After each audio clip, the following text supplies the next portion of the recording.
Well, again, I think decentralization is the way to do it. I mean, in the United States, we currently have the public school system. I know public private is reversed in Britain, but we have our government run schools and they're run as a monopoly. And then we have private schools.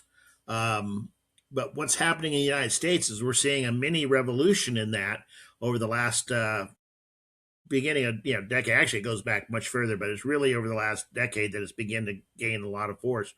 Where instead of giving the school the money and then you're required as a student to go to that school, we're actually giving the student the money, and then the student chooses, or the parents choose where the child goes to school. And so it's introducing a lot of competition into the system. And again, I believe in democracy and I trust people to make the best decisions for themselves. Will they always do so? No. Would some parents send their child to a school I wouldn't send my child to? Yeah, almost certainly. But the vast majority of people will make the right decisions for their child. And that's another big aspect of this is you send your child to a government school. That's a one size fits all process, and that one size does not fit all children. And you know, where I remember we sent our son was in a an advanced kindergarten class, and then we moved and he went to a new school with a first grade, and they only had one first grade and they weren't advanced at all. And he literally, he's a kid, he's a first grader. He literally would get bored in school because he was doing all the same stuff they had already done in kindergarten. And we asked the teacher, can you just give him something to, so he can do a little bit more work? And she go, oh, no, no, no, no.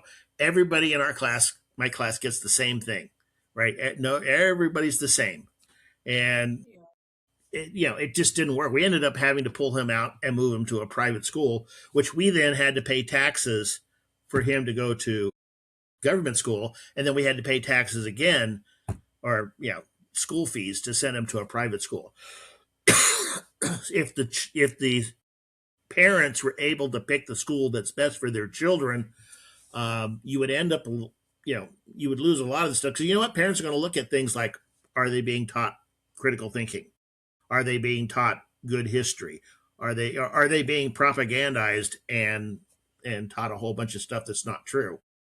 Um, and you can be true. I mean, I'm not saying that the schools um, are deliberately teaching things that are false, but one of the secrets about bias and propaganda, it's not so much in the lies that you tell. Most of it's in the truths that you do not tell.